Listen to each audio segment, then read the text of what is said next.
Buenos días. ¿Cómo están? Bien, también. Me da gusto verlos. Bueno, el día de hoy vamos a presentar salud y en particular dos temas. Uno, el tema que nos comprometimos hace tiempo de farmacias del bienestar. ¿Qué es farmacias del bienestar? Es una forma de distribución y alcance de los medicamentos para todas las personas adultas mayores y con discapacidad que son parte del programa Salud Casa por Casa. Ustedes saben que hay cerca de 20,000 enfermeras y enfermeros principalmente, aunque también hay médicas y médicos, que visitan a todos los adultos mayores y a las personas con discapacidad en sus domicilios. Ahí ha habido dos visitas, una primera visita con los servidores de la Nación también, donde se hizo un censo muy detallado relacionado con salud. Y después la visita de las enfermeras y enfermeros para poder hacer su expediente clínico. Ariadna nos va a platicar hasta dónde van estas visitas, a cuántas personas se han visitado. Ahora viene una tercera visita. En la tercera visita ya viene la receta de los medicamentos. ¿Para qué? Para aquellas personas que tienen hipertensión, diabetes o alguna de estos padecimientos que requiere una medicación permanente. Entonces, a través de Salud Casa por Casa van a tener sus recetas y van a poder estar recibiendo de manera permanente la receta para sus medicamentos. ¿A dónde van a recoger sus medicamentos? Para que no tengan que entrar al centro de salud a hacer la fila que normalmente hay para las farmacias. Entonces, va a haber afuera de los centros de salud y la próxima semana inicia en las tiendas del bienestar un módulo como estos donde van a poder recoger sus medicamentos. Este pequeño módulo es lo que llamamos farmacias del bienestar. Entonces nos va a platicar Ariadna cómo ve el programa Salud Casa por Casa y después Eduardo Clark cómo se trabaja con estas farmacias del bienestar. Iniciamos hoy en el Estado de México. Entonces van a estar conectados en 3 puntos, compañeros que están en el Estado de México. En uno de ellos está la gobernadora con Carlos Ulloa, director general de Birmex. En otra unidad está Jesús Valencia, subsecretario de Bienestar. En Atlacomulco está Ernesto Armendáriz, que es el coordinador el delegado de Bienestar en el Estado de México. Y en otro módulo en Ecatepec está el doctor Tonatiu Ortiz Castillo, titular del IMSS Bienestar Poniente. Entonces vamos a hacer enlaces con ellos para que vean cómo está Farmacias del Bienestar. Inicia en el Estado de México y el próximo año, en marzo, ya tendremos a todas las entidades de la República. Ese es lo primero que vamos a informar con detalle. Y lo segundo es un programa especial que inició en el ISSSTE y que estamos llevando a las 3 instituciones y a Pemex también, que se llama Trato Digno.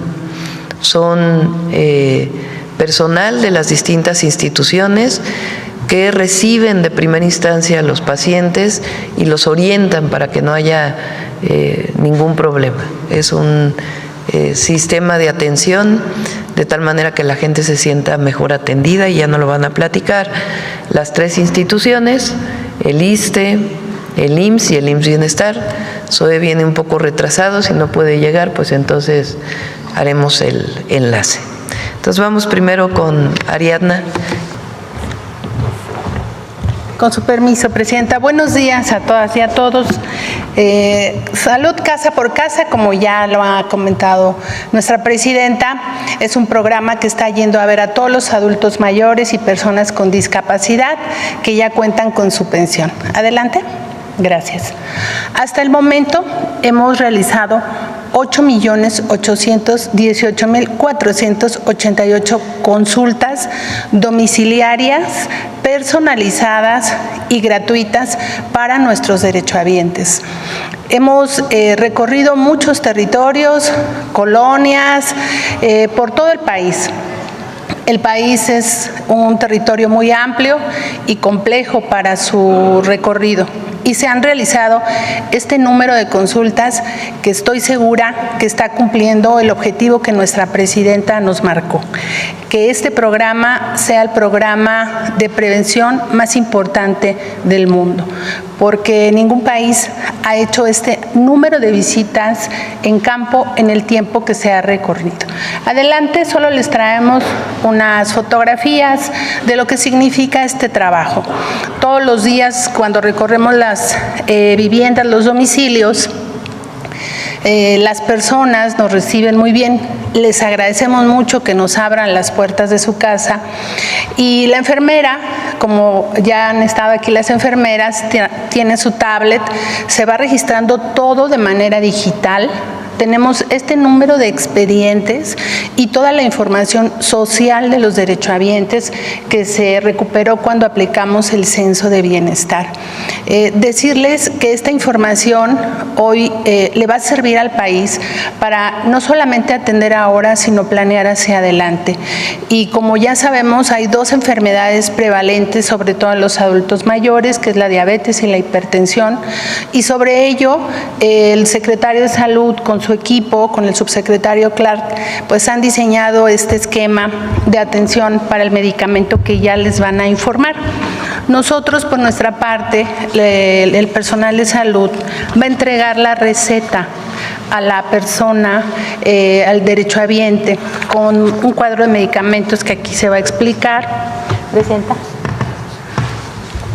Esta receta, pues como en todo el sistema de salud, tiene su original, tiene su copia para la farmacia y tiene su copia para la enfermera. La enfermera tiene su copia, al final de cada semana recogerá las recetas que hayan sido ya surtidas, porque también algo que sucede es que las personas, en general todos, no nos apegamos al tratamiento.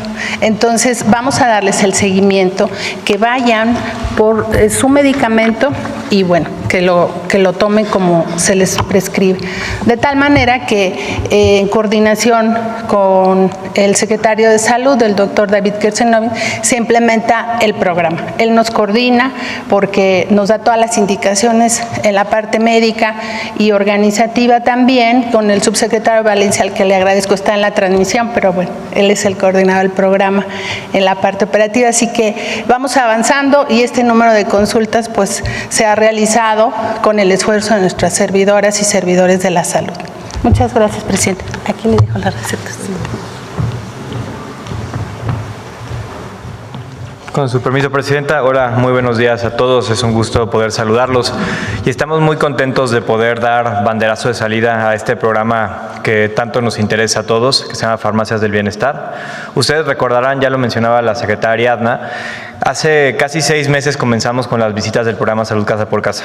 Primero se hizo este censo, un censo muy detallado para identificar cuál era el estado de salud de los pacientes, de los adultos mayores, personas con discapacidad, casi 14 millones de personas. Luego se hizo una primera visita donde se está realizando este expediente clínico electrónico, que es algo que no tiene precedentes, poder tener la historia clínica de cuáles son las enfermedades, los padecimientos, el peso, las medidas, el historial de salud de pues más del 10% de la población mexicana. Y en la segunda consulta, ya con el personal de salud, vamos a hacer esto que menciona la secretaria Adna, que es no solo el chequeo, no solo se les toma la presión, no solo se les toma el azúcar en la sangre, pero también vamos a emitir recetas para 3 casos muy concretos. Personas que tengan una enfermedad crónica, principalmente diabetes, hipertensión, pero también dislipidemia. Y vamos a, si tienen ellos una receta y no la presentan, vamos a emitirles una nueva receta gratuita, esta que mencionaba la secretaria, para que puedan ir a surtir su medicamento de manera gratuita y no tengan que gastar de su propio recurso en obtener ese medicamento que mes con mes está consumiendo. También, si en esta conversación el paciente nos refiere que le habían recetado ya algo, pero no lo ha podido comprar, no lo tiene, también le vamos a dar una receta, Pero tal vez el más importante para nosotros es el tercer caso.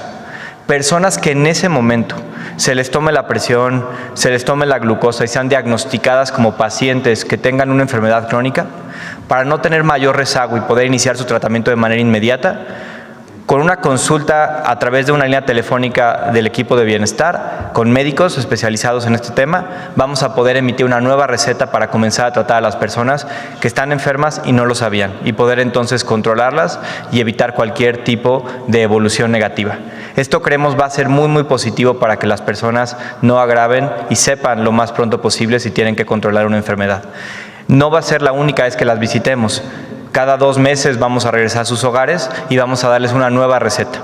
Una vez que la persona tenga su receta, como la que mostraba la secretaria Ariadna, les vamos a decir en qué punto pueden ir a recogerla. Es decir, no vamos a decirles encuéntrate una farmacia, les vamos a decir específicamente cuál es la farmacia que les toca, diseñada para que les quede cerca de su hogar y para que puedan llegar rápidamente.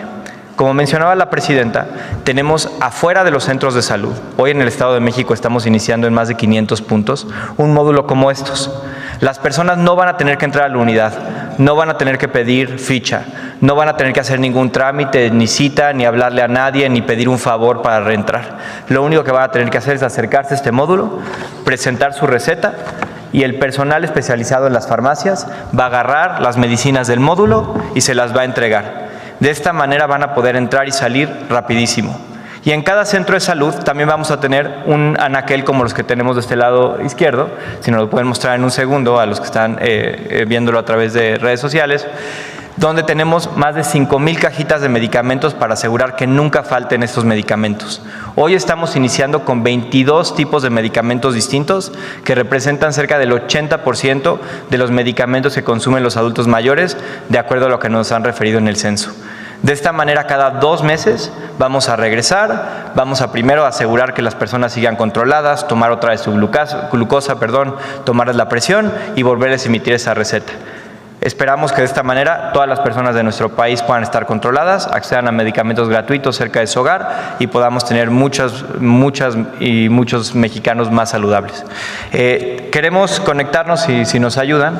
Tenemos 4 centros de salud que van a ver cómo estamos iniciando el día de hoy ya la entrega de medicamentos en las farmacias del bienestar. El día de ayer el equipo de servidores de la salud, que son las enfermeras y enfermeros que van, empezaron ya a ir a las visitas y ya hicieron recetas. Y tenemos 4 puntos. La Unidad Médica Rural San Ignacio de Loyola del programa IMSS Bienestar Coplamar, como se llamaba antes en Atlacomulco. El Centro de Servicio de Salud del IMSS Bienestar Santa Clara en el municipio de Ecatepec. El Centro de Salud de Servicios de Primer Nivel del IMSS Bienestar Benito Juárez en Naucalpan.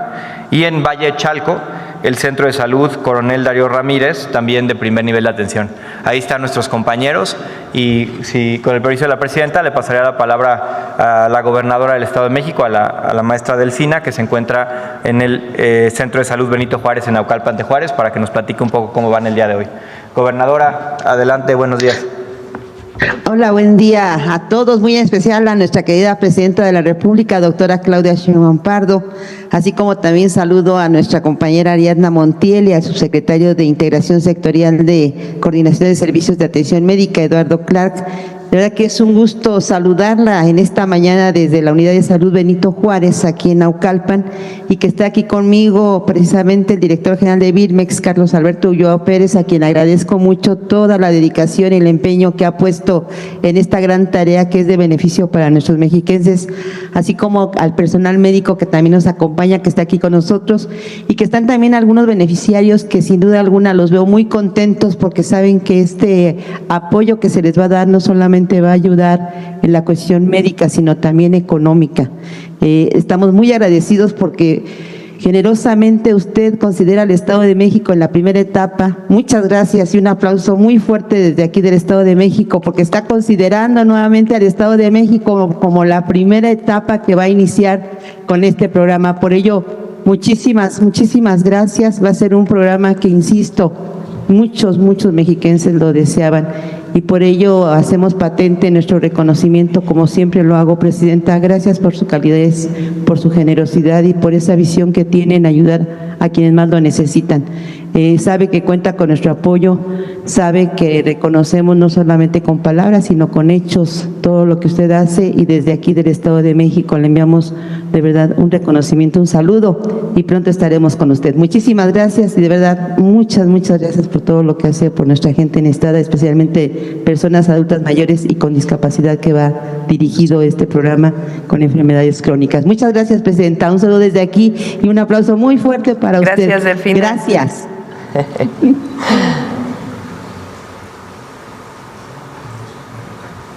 ¿Quién sigue? En Ecatepec. Carlos, ¿quieres comentar algo?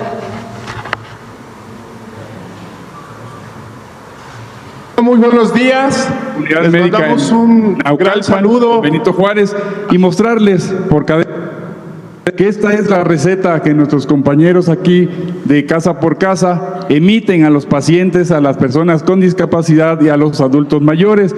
Y aquí invitamos a la señora Romelia Espinosa Gómez a que pase a recoger su medicamento, y aquí está la receta donde nuestros compañeros y nuestra compañera Asia, que nos apoya en entregarles el medicamento a los pacientes, y decirles que el medicamento está garantizado por 2 meses, es decir, que el programa, independientemente de que se haya hecho una evaluación médica por nuestras compañeras y compañeros enfermeros de la salud, están recetando y tenemos el abasto para que ellos, desde su domicilio hasta donde se desplazan, que es el objetivo también, que tengan la unidad médica más cercana y la tienda del bienestar, que es la más cercana que les va a quedar a su domicilio, pues lo frecuenten cada 2 meses. Esa también es una de las virtudes de este programa y estamos enfocados en ello.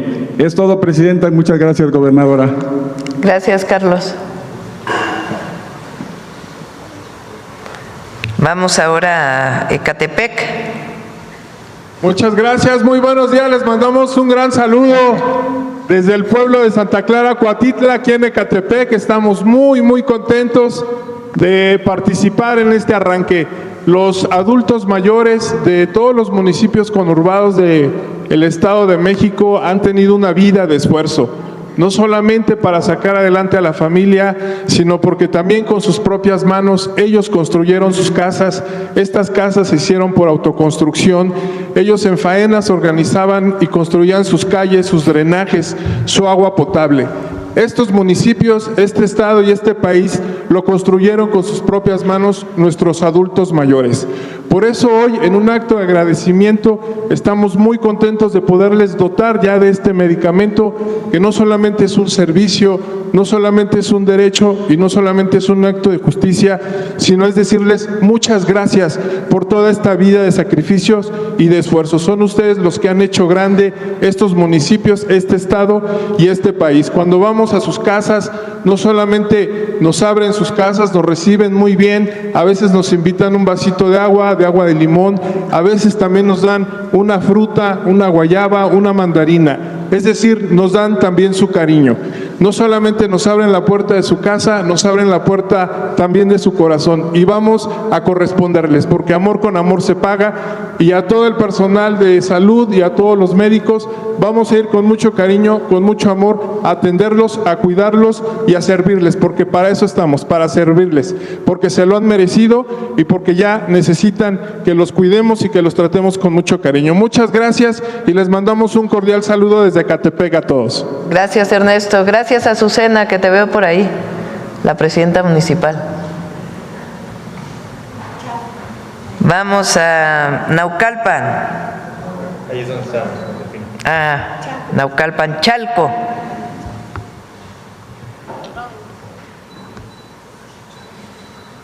Falta Tlacomulco, perdón. Chalco.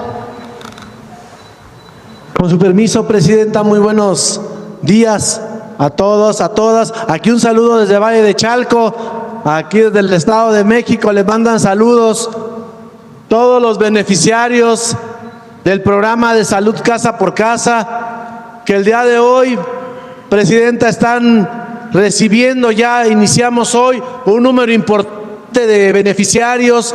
Van a recibir su medicamento. Ya tenemos aquí a más de 50, 60 beneficiarios, derechohabientes de la pensión de adulto mayor y algunos de la pensión de personas con discapacidad, que como ha informado ya mis compañeros, a partir de hoy en esta clínica de Valle de Chalco se les ha informado que aquí será siempre, no se les va a cambiar la clínica, aquí va a ser independiente de la farmacia que tiene la propia instalación de IMSS Bienestar. Por eso me acompaña también el coordinador regional de IMSS Bienestar, mi compañera directora regional, la directora de la clínica, los compañeros servidores de la salud de esta región. Esta clínica va a atender 2,000 derechohabientes del programa de salud casa por casa. Eso significa que en un bimestre van a ser 40, 50 personas al día que van a venir sin filas, sin burocracia, a recoger su medicamento. Tienen que entregar esta receta que ya han mostrado mis compañeros, se les va a recoger la receta rosa, la copia rosa, y se van a quedar ellos con la, digamos, la original. Ya tenemos aquí, si me permite, presidenta, secretaria, vamos a pedirle a doña Ana María que pase a canjear su medicamento aquí al módulo de la farmacia. Lo va a atender la compañera de aquí de la clínica, pero en la farmacia independiente. Pásele aquí con la compañera, por favor. Y también pedirle a don Rubén que pase a recoger su medicamento. Aquí le devuelvo a su receta que me prestó para decir que estamos listos para arrancar en todo el Estado de México, presidente, en coordinación con BIRMES, con el sector salud, con el IMSS, con el IMSS Bienestar, con la alimentación para el bienestar. Estamos listos, ya todos los recetarios están distribuidos en todo el Estado de México y, como se ha dicho, a partir de enero, febrero, marzo estaremos terminando en todo el país. Nuevamente un saludo de todos los habitantes del Valle de Chalco, hasta usted, hasta Palacio Nacional, presidenta. Muy buenos días, muchas gracias. Abrazo grande a todos, abrazo. Gracias, Jesús. Vamos a Tlacomulco. Muy buenos días, presidenta. La saludamos con gusto desde la Unidad Médica Rural, aquí en San Ignacio de Loyola, perteneciente al programa de IMSS Coplamar. Siguiendo las instrucciones, el IMSS se suma a este programa que transforma nuestra salud a nivel de comunidad. Las farmacias del bienestar son un inicio icónico y hoy estamos muy contentos aquí en Atlacomulco sumándonos a esta gran iniciativa. Es cuanto, presidenta. Muchas gracias. Felicidades a todos. Y finalmente a Tejupilco, ¿o ya no? Bueno, muchas gracias. Este es el módulo de farmacias del bienestar. Entonces, para repetir muy brevemente, las enfermeras, enfermeros, médicas, médicos, que son parte del programa Salud Casa por Casa, visitan a todas y todos los adultos mayores y personas con discapacidad en su domicilio. Hay algunas personas que prefieren no recibir este programa y obviamente es voluntario. Por eso hemos llegado a poco más de 8 millones. Son casi 13 millones de adultas y adultos mayores que reciben su pensión y hemos llegado a 8 millones. Bueno, ahora en esta tercera visita ya les van a poder recetar el medicamento o llevarlos al centro de salud si requieren la visita de un médico o ser revisados por un médico. Y con esta receta van a poder recoger sus medicamentos donde le diga a la enfermera o enfermero que tienen que ir por ellos. Y a partir de ahí, pues ya siempre van a recibir sus medicamentos. Pues es el programa Salud Casa por Casa que se complementa con lo que nos habíamos comprometido, Farmacias del Bienestar. Bueno, y ahora sí vamos a Trato Digno. Ya llegó Zoe. Empezamos con Zoe, ¿te parece? Luego Martí y luego Alejandro.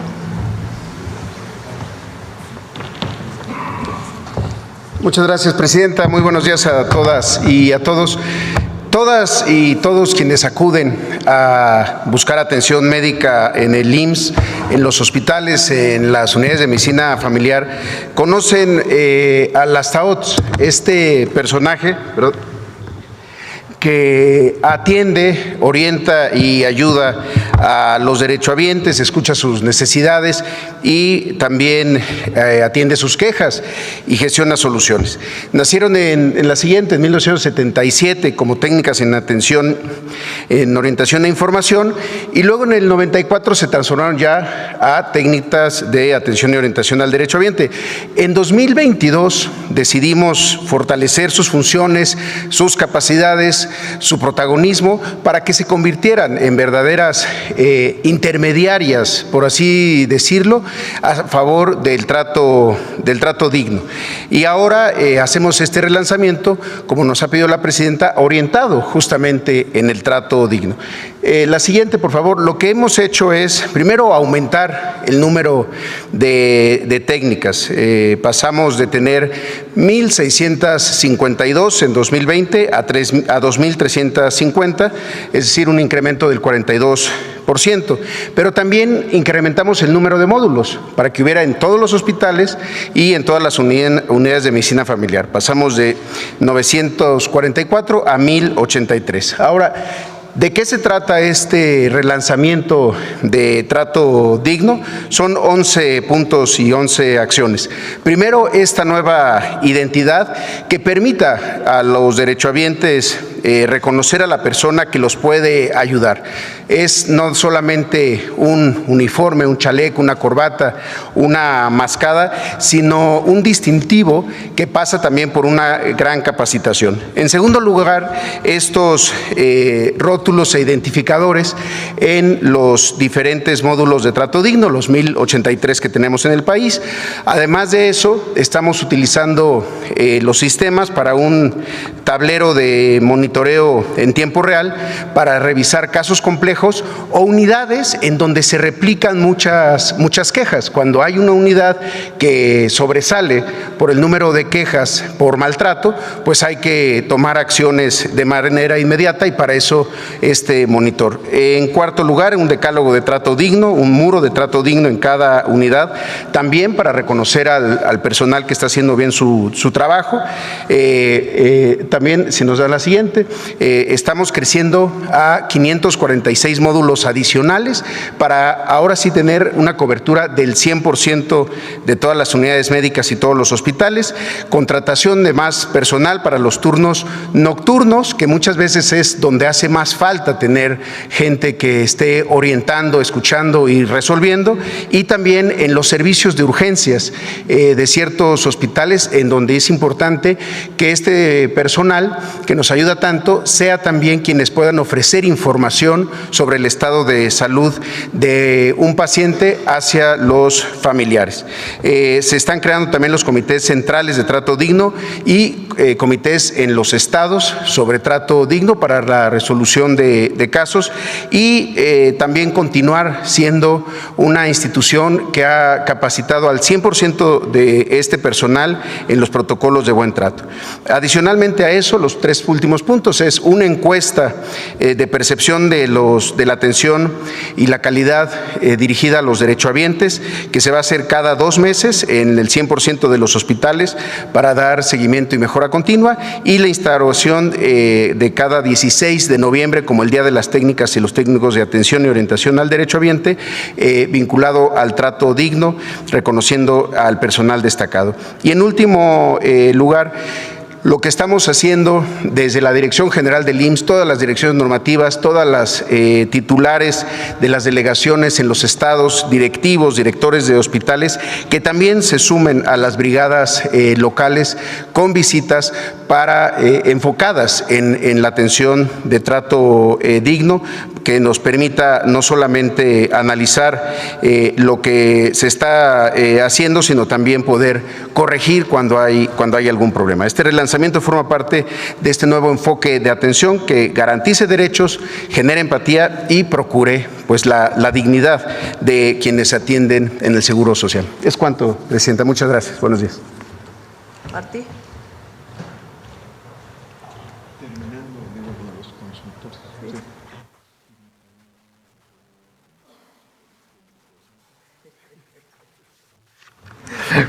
Que me insistió mucho. Muy buen día, Presidenta. Buenos días, amigos de los medios de comunicación.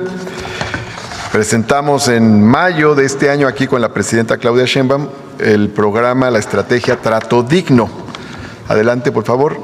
El objetivo general es impulsar el bienestar de la derechohabiencia a través de la cultura del trato digno, empático y humanizado. Lo consideramos como una parte esencial de un buen servicio y una buena atención, que no se limita solo a lo estrictamente médico, sino que se extiende hacia lo humano. Para lograr el objetivo de esta estrategia, desarrollamos varias acciones a lo largo de estos meses. Una, la elaboración de un protocolo de trato digno al derechohabiente para su uso en todos los centros de servicios del ISSSTE, especialmente en las unidades médicas, aunque también en las áreas de prestaciones sociales. Dos, una cosa muy importante, son los talleres de humanización dirigidos a todo el personal. Reunimos al personal en la unidad, el personal médico, de enfermería, paramédico, de trabajo social, farmacéutico, administrativo, de ventanillas, los policías de la entrada, para darles cursos de humanización. Luego, 3, la instalación de los módulos. Se han instalado ya en casi todas las unidades clínicas los módulos de atención a la derechohabiencia. La idea es que el módulo esté a la entrada de cada unidad médica en un lugar muy visible. El módulo de trato digno. Luego 4, la disposición de personal que reciba a la entrada de las unidades médicas al derechohabiente, es decir, personal que está con su chaleco de trato digno y anda caminando, sobre todo en la parte de la entrada, para ver si alguna persona necesita algún tipo de orientación o tiene algún problema o alguna queja. Actualmente son 1,300 personas las que portan estos chalecos, pero vamos a aumentar a lo largo del próximo año a 4,000 personas con su chaleco de trato digno.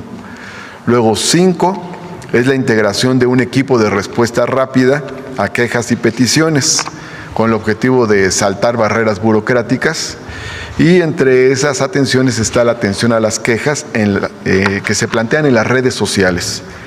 Luego 6 están las medidas que se toman para la disminución de filas en las clínicas de primer nivel.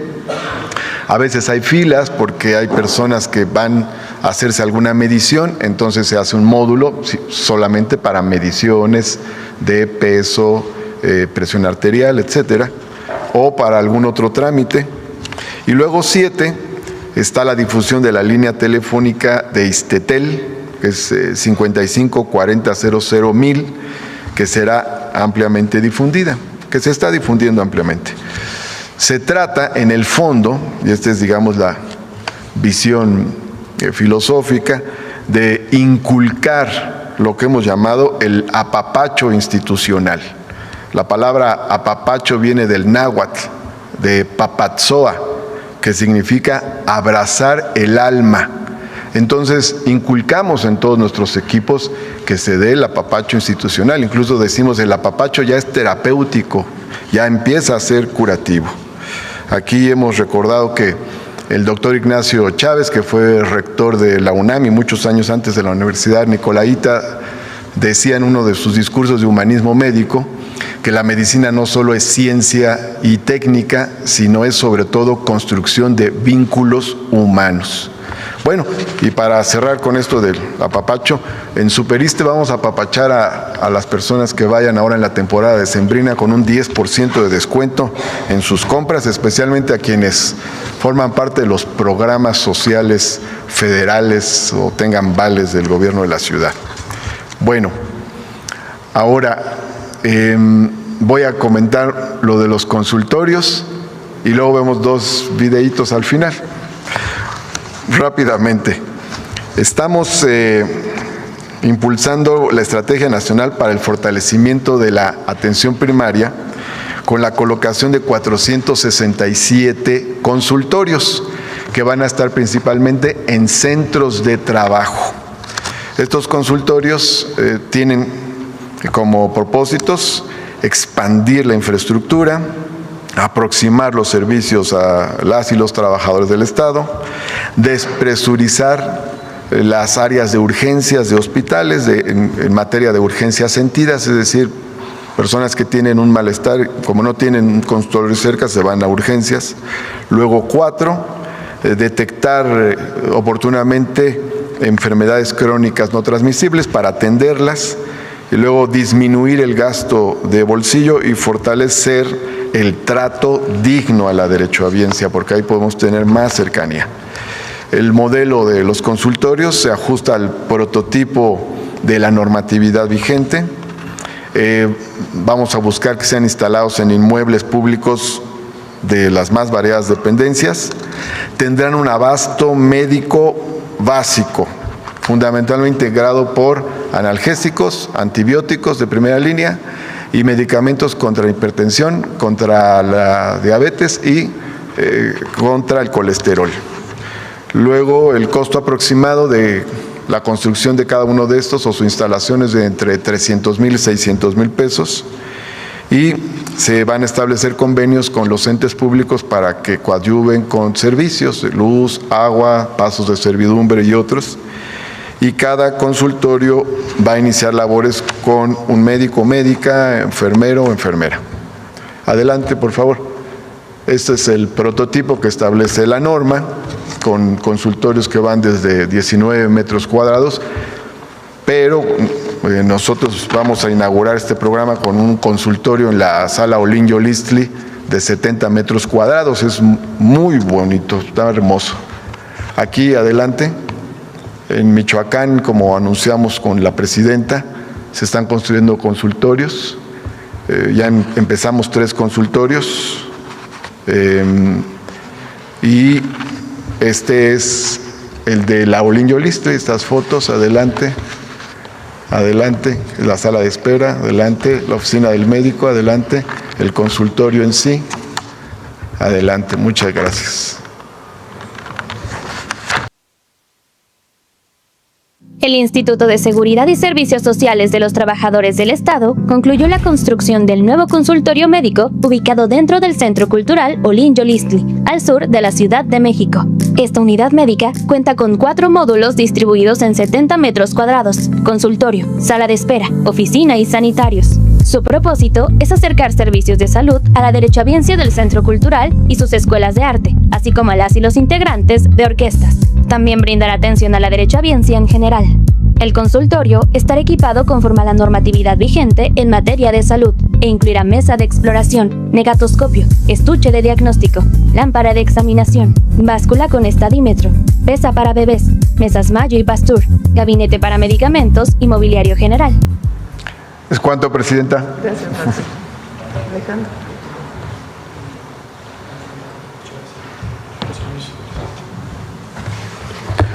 Con su permiso, presidenta, muy buenos días a todas y todos. Hoy presentamos el programa Trato Digno, una estrategia nacional diseñada para transformar la experiencia en la atención médica del IMSS Bienestar.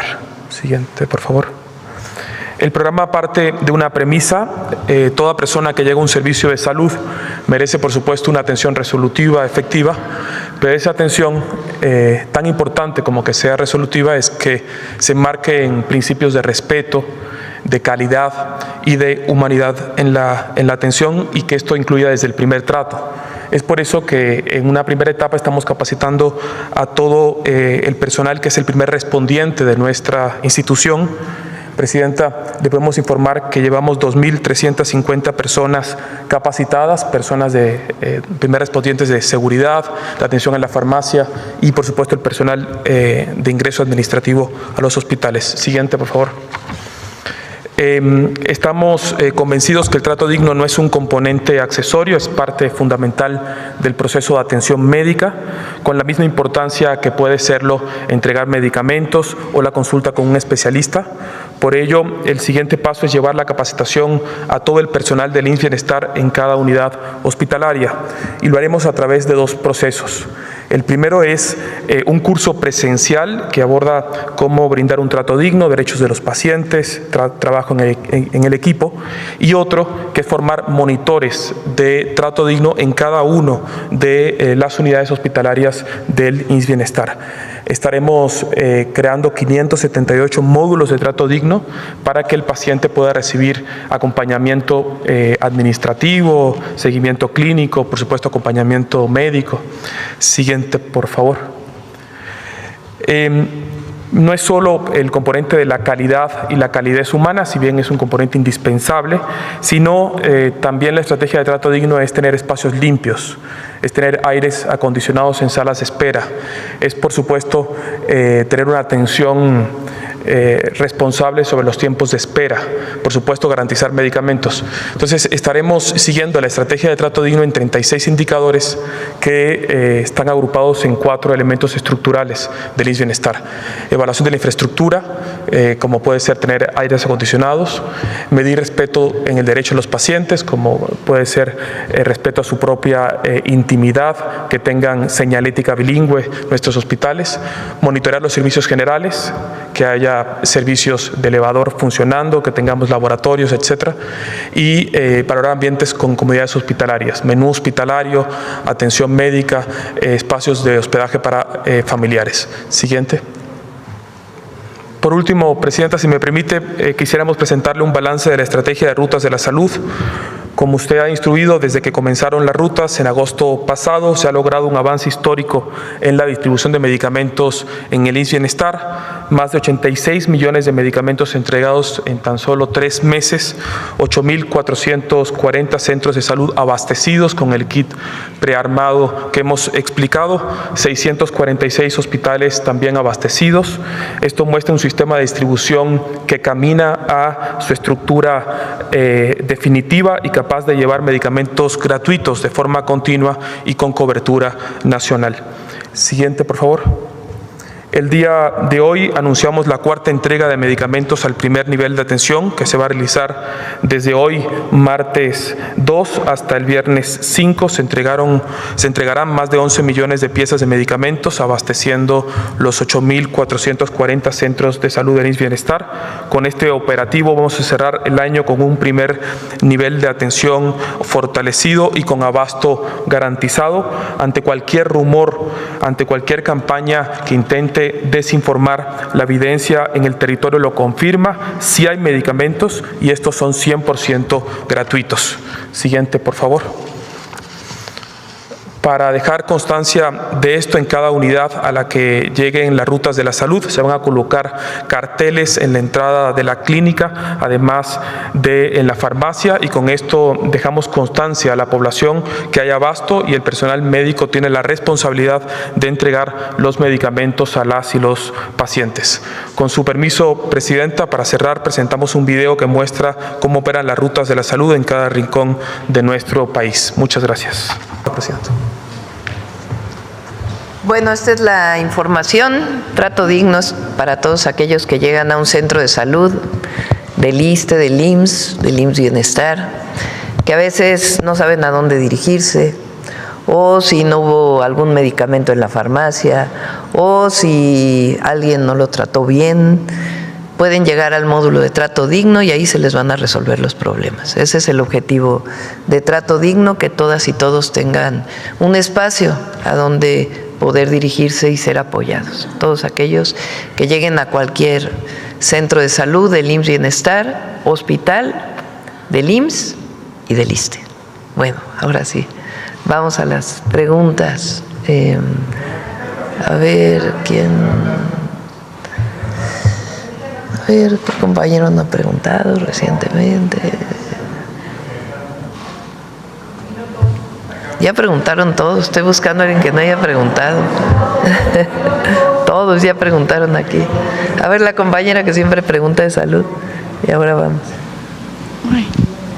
Gracias, Presidenta. Muy buenos días a todas, a todos, a todes. Liliana Noble, de Pulso Saludable. Presidenta, no quiero dar ideas en el tema de lo de las farmacias, pero me gustaría saber cómo van a blindar estas recetas. ¿Qué pasa si alguien que tiene mucha creatividad y imprime una receta apócrifa y va y la presenta y resulta que ni siquiera es un paciente de ustedes? ¿Ahí tienen pensada alguna estrategia? Sí. Gracias. Gracias por preguntar, porque sí es importante. Quiero decirles que para llegar al diseño de la receta hay un trabajo técnico conducido por el doctor Kesenovich para estar el día de hoy. Explico, bueno, ustedes lo ven de lejos, pero la receta, bueno, va a tener fecha, el grado de, el grupo de clasificación. Perdón, no se escucha, secretaria. Ay, discúlpeme. El grupo de clasificación del cual el derechohabiente en el historial clínico, recordarán que hemos establecido 4 grupos de atención: quien está sano, quien tiene una enfermedad en control, quien tiene más de 2 enfermedades y alguna en control, y quien está postrado, por decirlo de alguna manera. Están foliadas todas y cada una de las recetas y tiene un código de barras. La enfermera en la tableta captura el número de folio y con la tableta también captura el código de barras. Y bueno, vienen los datos del paciente, etcétera, la prescripción y si necesita llamar al centro de atención, porque es una medicina que se puede recetar solamente por un médico, se llama al centro de atención telefónico y con el auxilio del médico hace la prescripción y se anota un folio que el sistema le arroja al médico en el sistema que ellos tienen para tener un control de la receta que emitió el doctor en el CABI y también la va a capturar en la tableta. La verdad es una gran ventaja que tengamos la tableta porque ahí vamos registrando todo. La parte blanca es para el derechohabiente, para el paciente que va y se presenta para recibir el medicamento. Esta se queda con la farmacia, la rosa, y la amarilla se guarda también en la farmacia y la enfermera va a ir cada 8 días para revisar quién ya fue por su medicamento y quién falta. Paralelamente, en la última receta, que es la que se queda la enfermera, viene el listado de medicamentos del cuadro que se estableció por el sector salud para estas 3 enfermedades fundamentalmente que se han comentado. Cada una tiene un código de barras, tiene su clave del sector salud, su nombre, sus características y tiene un código de barras que también con la tableta se va a estar capturando para saber qué se ha prescrito para el control de inventarios, de tal manera que la receta tiene el blindaje del código de barras que lo podemos leer con el sistema de la tableta. Y justo por situaciones que se conocen, tenemos todos estos controles. Y lo fundamental es que está sistematizado, digitalizado y que, bueno, la receta sí se tiene que entregar en físico, pero existen estos controles. Gracias, secretaria. Y también preguntarle, Presidenta, ¿qué tomaron en consideración para que este programa iniciara en el Estado de México? ¿Cuál sería la siguiente ciudad o algún municipio, no sé? ¿Y cómo van a ir evolucionando hasta que completen todo el país? ¿En cuánto tiempo, Presidenta? La entidad donde también inició el programa de toma de muestra en tu clínica, de laboratorio en tu clínica, que también le llamamos la muestra viaja, porque se recoge la muestra y se lleva a un laboratorio central y se envía por teléfono el resultado, inició en el Estado de México. Si funciona en el Estado de México, que es el estado con más población y tanta diversidad, pues va a funcionar en cualquier lugar. Entonces, estamos hablando del estado más poblado, ahí iniciamos y después enero, febrero y marzo nos vamos a ir a todas las entidades de la República. Y finalmente sobre este tema de las farmacias del bienestar, decía el subsecretario que son casi 14 millones de derechohabientes de este programa de bienestar y van a surtir 22 tipos de medicamentos para diferentes patologías, las más prevalentes, bueno, las enfermedades crónicas no transmisibles. ¿Este almacenamiento de medicamentos está garantizado para los próximos 2 años, entiendo, o para cuánto tiempo es, Presidente? Es parte de las compras de medicamentos que se hacen y la distribución en particular a estas farmacias. No sé, David, si quieres platicar por qué se escogieron estos medicamentos, qué fue lo que se tomó en cuenta en términos médicos. Gracias. Sí, la lista de medicamentos se escogió fundamentalmente para la patología más frecuente que tiene la población adulta mayor, es decir, diabetes, hipertensión arterial o incluso enfermedad renal en algunos casos. Y todos estos medicamentos son medicamentos que puede recetar la enfermera. Cualquier persona adulta mayor ha sido vista en un centro de atención médica y entonces eso permite que el seguimiento lo pueda hacer la enfermera. Si detecta algún dato de alarma, tendrá que hablar con el médico para poder ver si requiere que lo vuelva a mandar al centro de salud o requiere resurtir la receta. Y yo me permitiría también comentar en relación a su pregunta en la seguridad que ahorita platicábamos, que para evitar precisamente el que alguien no pueda llegar con una receta que no es la original, eso pasa al expediente directamente del enfermo en el centro de salud. O sea que se cierra el círculo y queda documentado en el centro de salud. Gracias, secretario. Y en una segunda pregunta... Quizá no quedó claro, lo habíamos explicado, también hay un área de telemedicina. Es decir, esto se complementa con médicos y médicas que están en un centro aquí en la Ciudad de México, ¿verdad? A los que las enfermeras les pueden llamar permanentemente por si tienen alguna duda.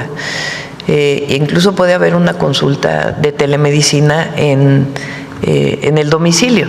Si la enfermera tiene alguna duda, dice, a ver, este paciente tiene la presión muy alta, no sé exactamente qué hacer, puede llamar al centro, habla con el médico incluso puede hablar con el paciente y ahí se toma la decisión de a dónde dirigirse, para que haya un apoyo, un soporte médico a todas y todos los servidores de la salud que están en territorio. Gracias, presidenta.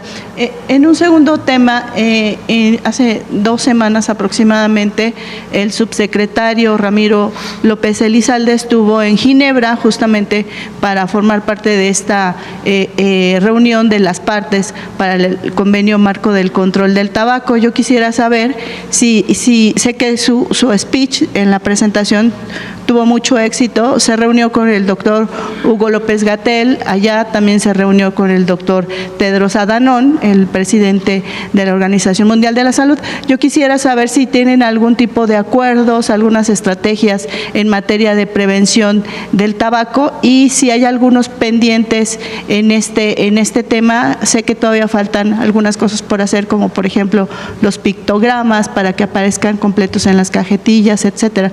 No sé si el secretario nos podría ayudar. Gracias.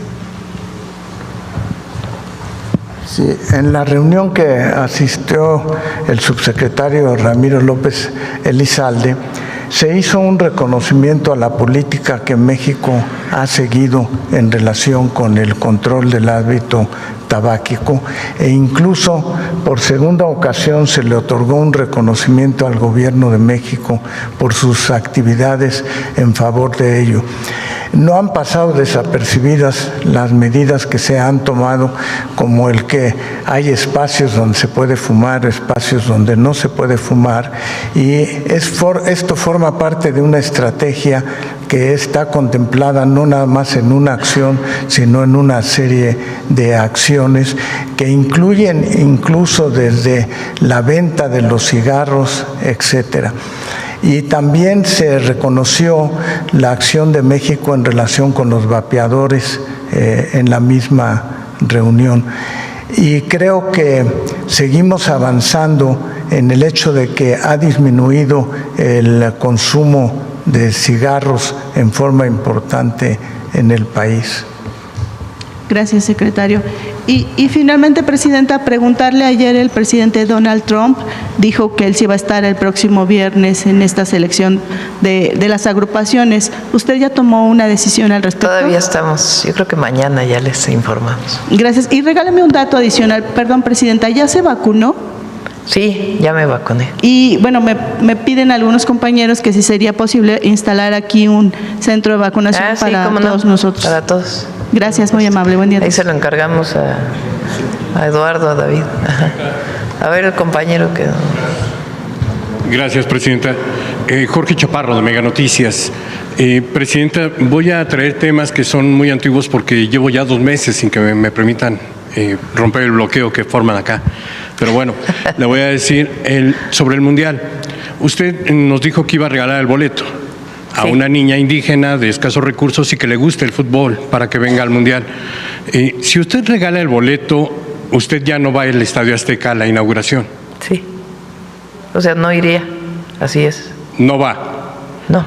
¿Qué pasa con el presidente Trump y el primer ministro canadiense? ¿No vendrán a la inauguración Todavía tampoco? no sabemos. Todavía no sabemos. Es tradición que los mandatarios del país sede, en este caso los 3 mandatarios, estuvieran en la inauguración, pero usted ya cancela desde hoy que no va. Ya lo había dicho desde hace tiempo. Pienso yo que es la oportunidad para quien no tiene esa oportunidad y transforma vidas. Entonces yo lo había tomado esa decisión hace tiempo.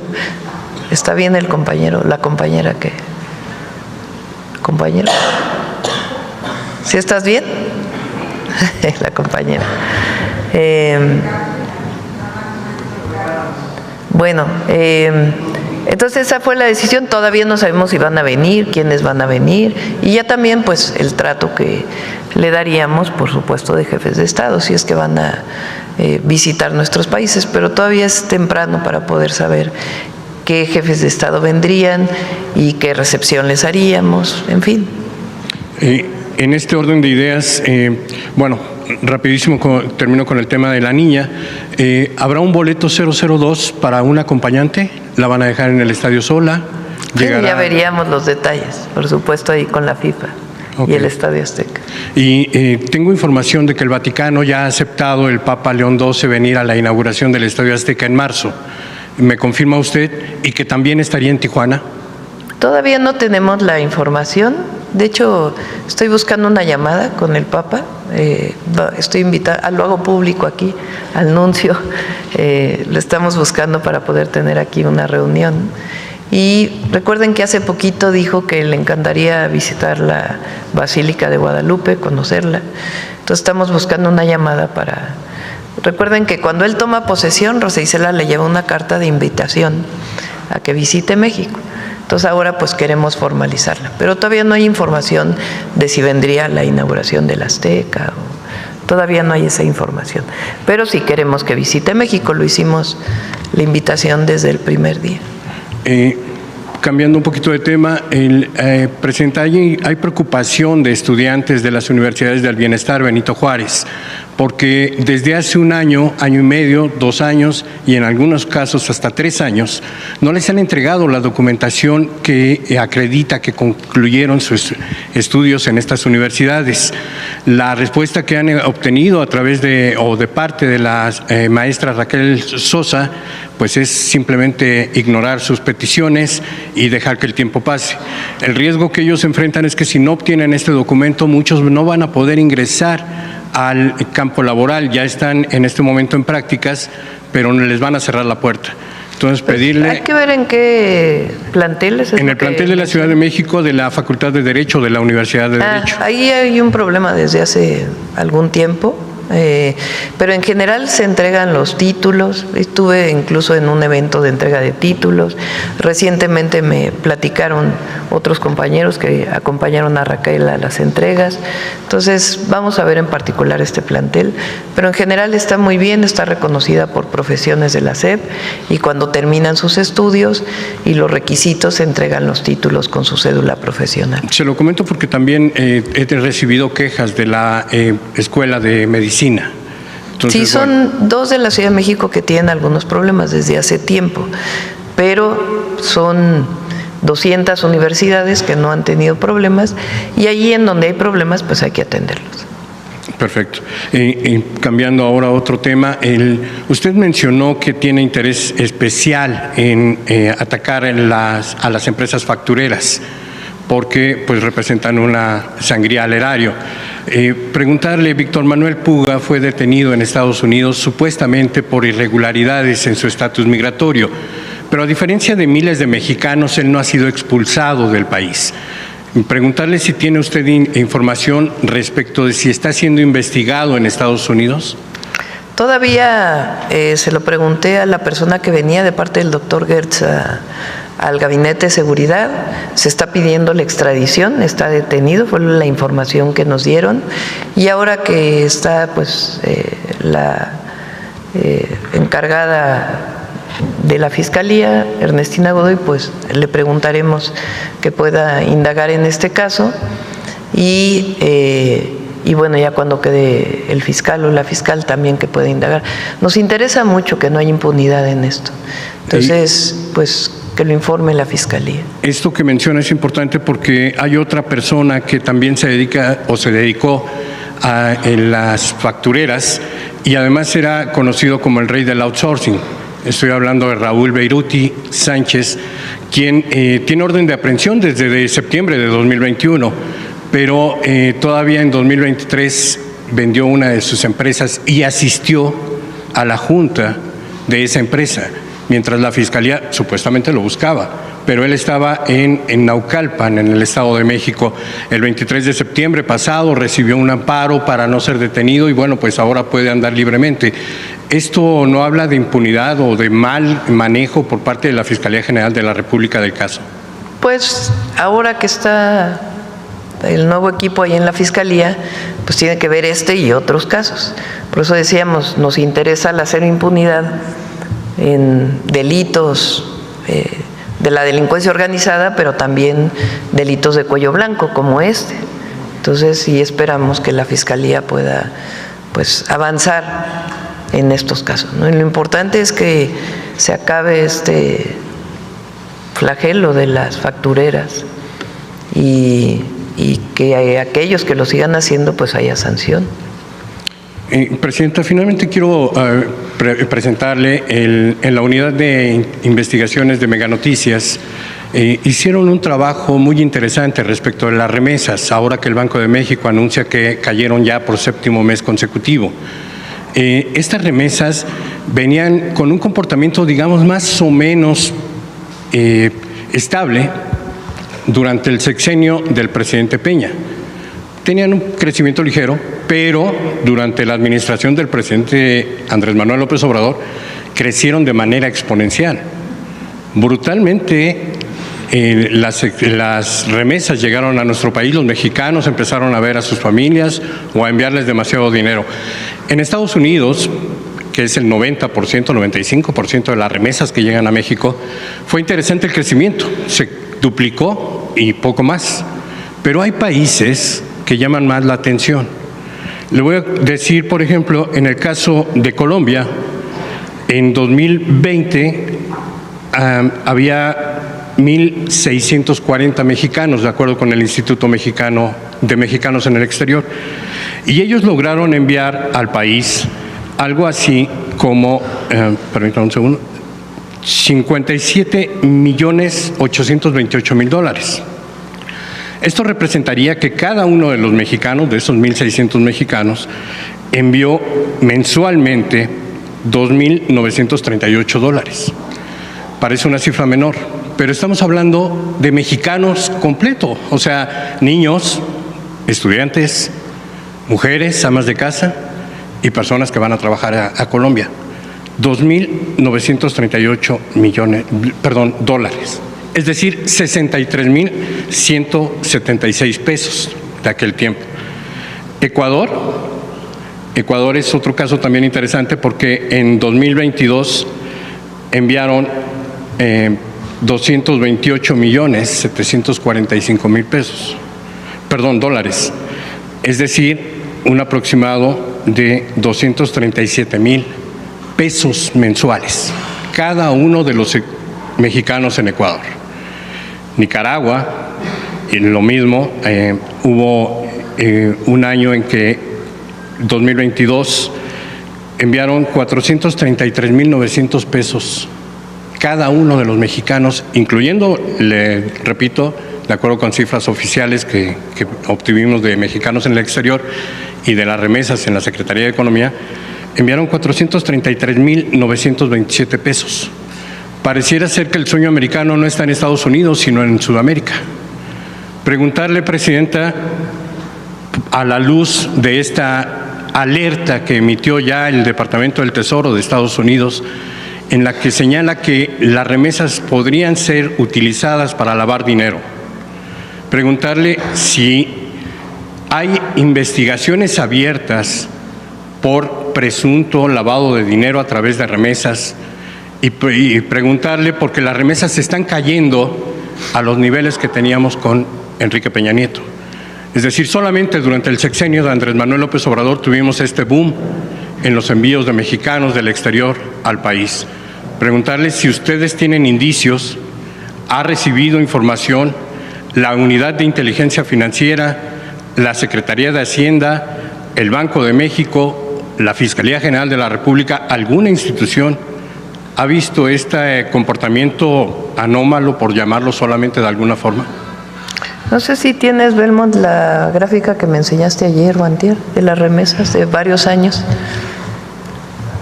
A ver si la tienes, de Estados Unidos. A ver, préstame el...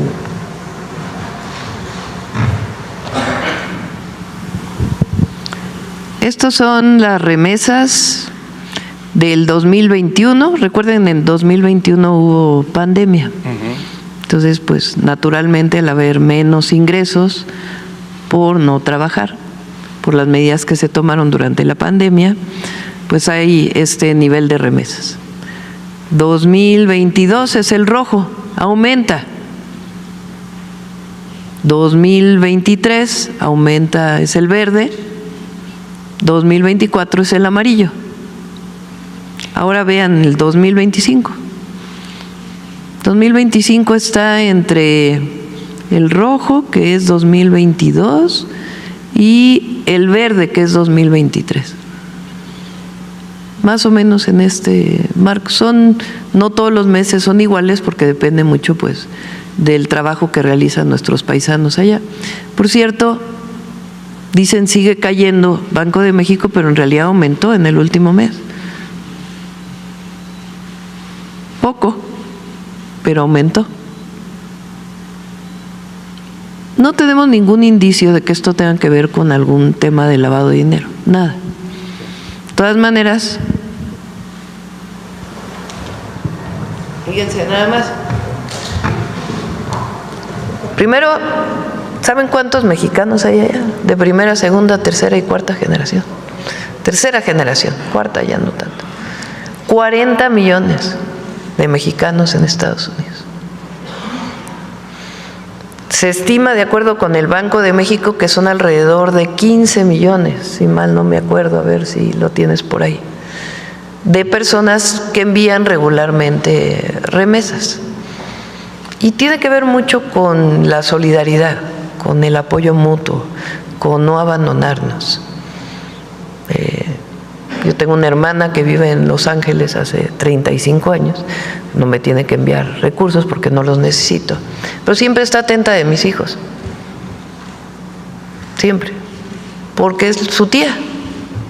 Claro. Y así como es mi familia, te puedo asegurar que así hay millones de familias.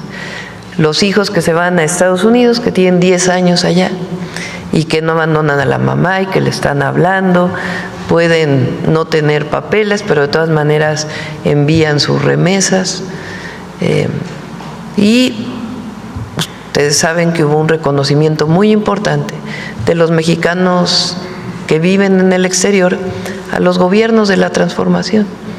Claro, mucho reconocimiento. Entonces, esto pues tiene que ver con ello y de todas maneras la UIF investiga si hay algún tema de lavado y hay mucha relación con la OFAC, con el FinCEN, que son las instituciones de Estados Unidos, para ver si en algún caso o se presume que hay algún tipo de lavado.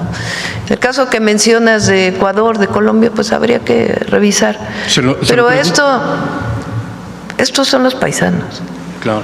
O sea, 40 millones de mexicanos y 12 millones de ellos, 12 a 15 millones, todos los meses están ayudando a sus familias. Es algo de reconocer, de una generosidad extraordinaria. Y claro, si en algún caso hay un tema ilegal, pues se investiga y se sanciona, pero no se puede explicar Nunca. Las remesas tienen años que se envían. Claro. Y tiene que ver pues con la cercanía y los valores que tenemos los mexicanos. Sí, Presidenta, yo también provengo de una familia que ha tenido personas migrantes. Lamentablemente han tenido que irse del país porque no encontraron las condiciones laborales o de crecimiento y pues en algunos otros casos supongo también tienen problemas de seguridad en sus regiones y por eso tienen que emigrar, nadie lo hace por gusto. Es importante, pero esa gráfica que mostraba... Espérame, porque es importante, lo vamos a traer con estadísticas.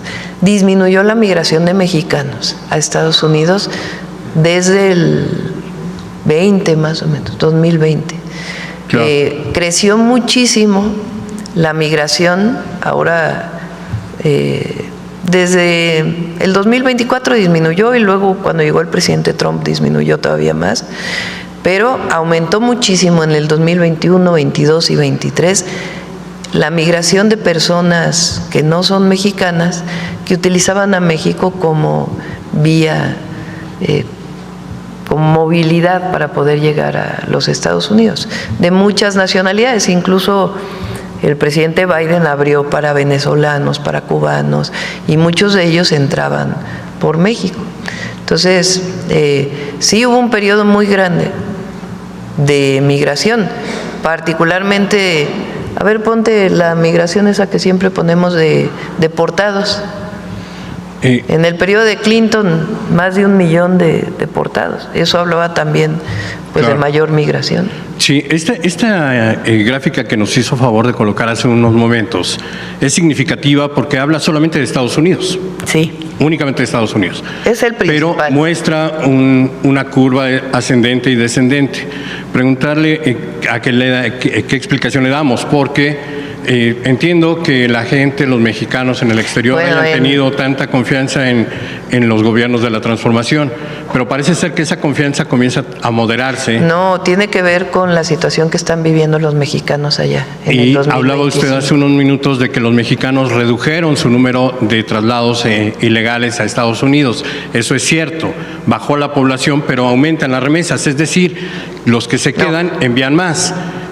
Pero en el caso de Estados Unidos es muy complejo por todo esto que usted menciona, las generaciones de mexicanos que viven allá y quienes se suman a este envío. Le voy a dar otro dato, Presidenta. Canadá es el segundo país que envía remesas, o los mexicanos en Canadá son los segundos que envían remesas a México. Pero hay un tercer elemento en esta gráfica y es el dinero que no se sabe de dónde viene.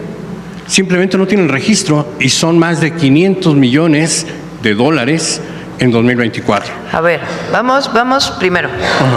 O sea, yo creo que valdría la pena que nos dijeras qué estás pretendiendo.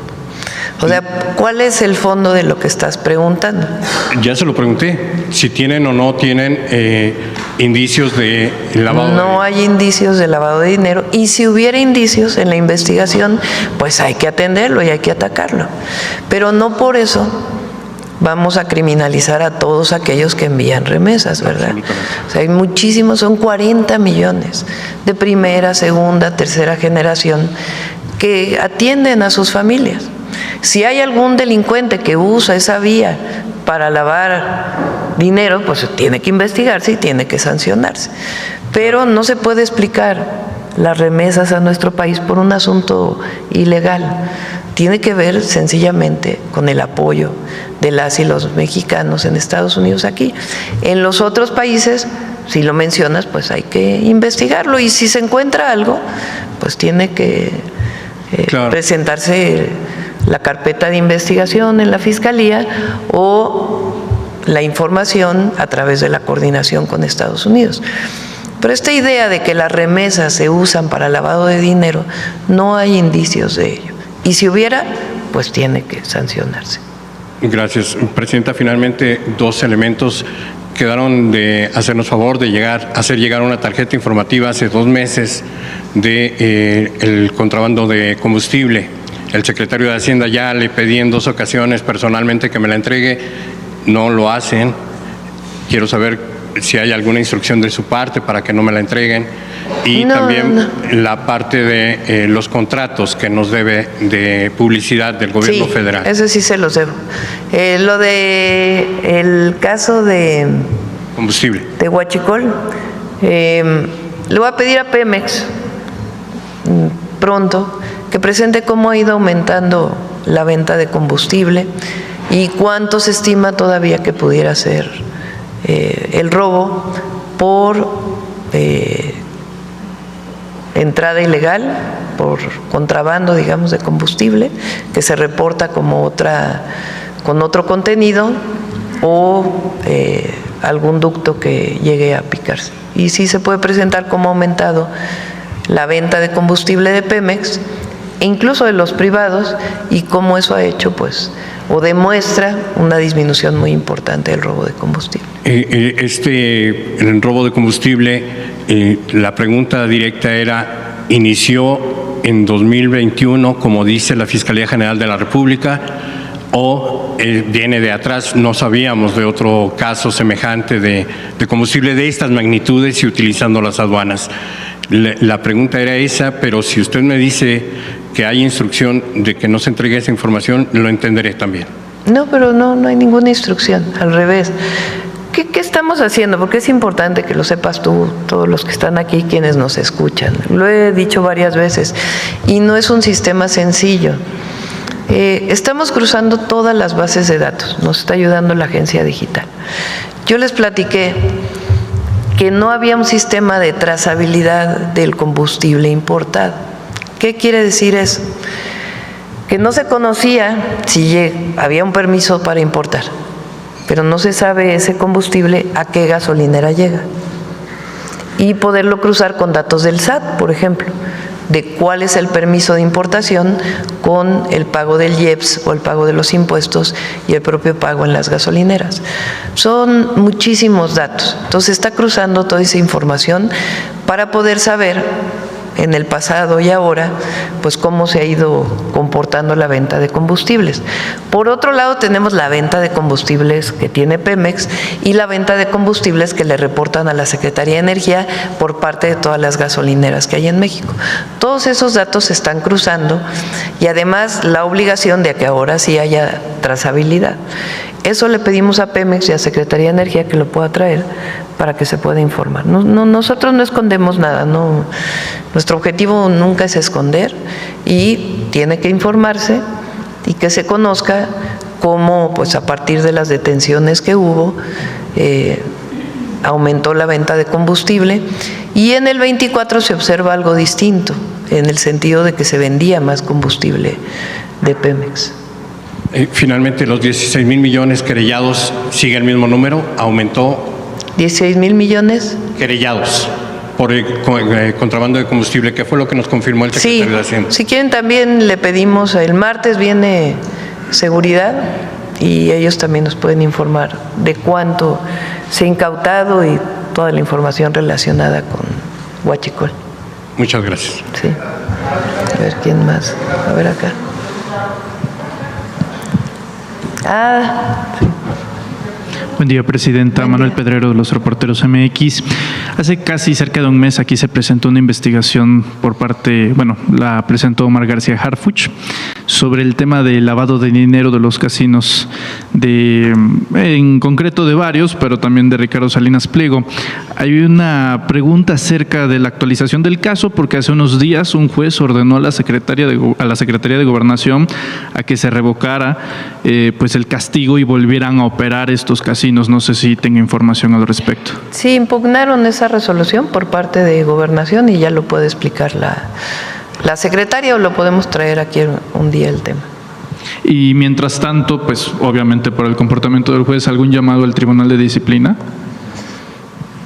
Pues vamos a ver si es necesario. Nosotros no podemos, tiene que venir del propio Poder Judicial. Entonces, desde nuestra perspectiva no había ninguna razón y por eso hay la impugnación por parte de Secretaría de Gobernación a la siguiente instancia. Vamos a ver qué dice la siguiente instancia. Es como en otros casos donde, digo, en este caso se trata de un asunto meramente económico, de lucro a través de dinero, pero también se da otros casos, algunos jueces que pertenecen a la mitad que no se eligió de forma popular, que de repente también liberan a delincuentes en zonas regionales y esto repunta actos de violencia en algunas zonas, por ejemplo Colima, donde se dio el caso de estos jueces. ¿Qué se está haciendo al respecto si ya tienen la revisión de cómo es que pues se sigue dando estas situaciones? Cuando hay un caso relevante que considera el Gabinete de Seguridad o alguna otra área, se presenta la queja ante el Tribunal de Disciplina Judicial. Ahora que lo preguntas, es muy importante el papel de ese tribunal, muy importante. Recuerden que antes la presidenta de la Corte o el presidente de la Corte era el presidente del Poder Judicial de la Corte y del Consejo de la Judicatura. Todo estaba en el mismo lugar. Ahora no. Ahora el Tribunal de Disciplina Judicial es quien sanciona a los jueces. Y yo pienso que ese Tribunal de Disciplina Judicial pues tiene que avanzar en la sanción ahí donde se conoce o se presume que hay corrupción o que hay tráfico de influencias. Entonces, ese tribunal tiene que funcionar adecuadamente. Y por supuesto no se trata de sancionar a todos los jueces con base en criterios que ellos establezcan, pero sí es muy importante que ese tribunal haga su trabajo. No tengo yo información más allá, pero es importante que el tribunal informe a la opinión pública cómo es que realiza su trabajo. Ahora, entre las transiciones de la Fiscalía, ¿el caso ahora queda en manos de la licenciada Godoy? ¿Perdón? ¿El caso de los casinos ahora queda en manos de la nueva Fiscalía? Sí, ahí hubo una presentación. Siempre que hay presunción de lavado de dinero se presenta denuncia penal, es obligatorio, y quedaría en manos de quien vaya a quedar en la Fiscalía y también pues la parte administrativa, ¿no? Ok. ¿Tendría programado dar una nueva actualización sobre este caso para que no quede en lo anecdótico y se le dé seguimiento? Sí, hay algunos temas que es relevante informar y estamos viendo si esta semana o quizá la próxima. Una tiene que ver, porque lo hemos tratado aquí en la mañanera, de cuál es el procedimiento para el cobro de impuestos que definió la Corte, que es importante que todo el mundo conozca cómo es ese procedimiento. Después lo que haríamos es que ya ese tema pues ya lo llevaría, porque no es un tema político, es un tema jurídico. Entonces ya que lo lleve el SAT y la Secretaría de Hacienda, pero es importante que se conozca aquí qué dicen las leyes y cuál fue la resolución de la Corte. Apenas la Corte notificó al SAT, entonces es importante que aquí se conozca porque ha sido un tema que se ha tocado aquí en la mañanera y que además la gente quiere conocer cuáles son los procedimientos para el cobro de estos impuestos, donde ya la Corte definió un criterio y una resolución. Y también el caso de los casinos, para todos los casinos, pues que también se conozca qué fue lo que se hizo, por qué se hizo, y también que esté todo pues dentro del margen de la ley. Y después ya que se vaya a información directo del SAT y de Secretaría de Hacienda, para que se siga con toda la información. Pero ya lo informaríamos aquí de cuáles son esos procedimientos, porque es relevante que la gente lo conozca. ¿Qué dice la ley? ¿Qué es lo que dice el Código Fiscal? ¿Qué pasa una vez que ha sido notificado el SAT? ¿Cuál fue la resolución? ¿Qué dice en concreto la resolución de la Corte? Entonces, todo ello, una vez que ya ha sido notificado el SAT, pues es importante que se conozca por todo cuál es el procedimiento que sigue y cómo sigue, en uno de los casos y en el otro. Hablando justamente del sujeto en cuestión, del evasor fiscal Salinas Pliego, ¿algún comentario sobre otra vez esta reiteración por parte del líder nacional del PAN, Jorge Romero Herrera, de ofrecerle esa plataforma política para allanarle el camino a una eventual candidatura presidencial en el 2030, presidenta, bajo el pretexto de que se está abriendo y dándole apertura al partido para los ciudadanos? Yo creo que son dos temas, ¿no? Uno, la justicia. Es decir, una persona que debe impuestos, que pasaron 15 años en un procedimiento jurídico de amparos y amparos y amparos, una resolución de la Corte y cómo debe pagar esos impuestos. Eso es justicia. Y eso es, definió la Corte, es Estado de Derecho.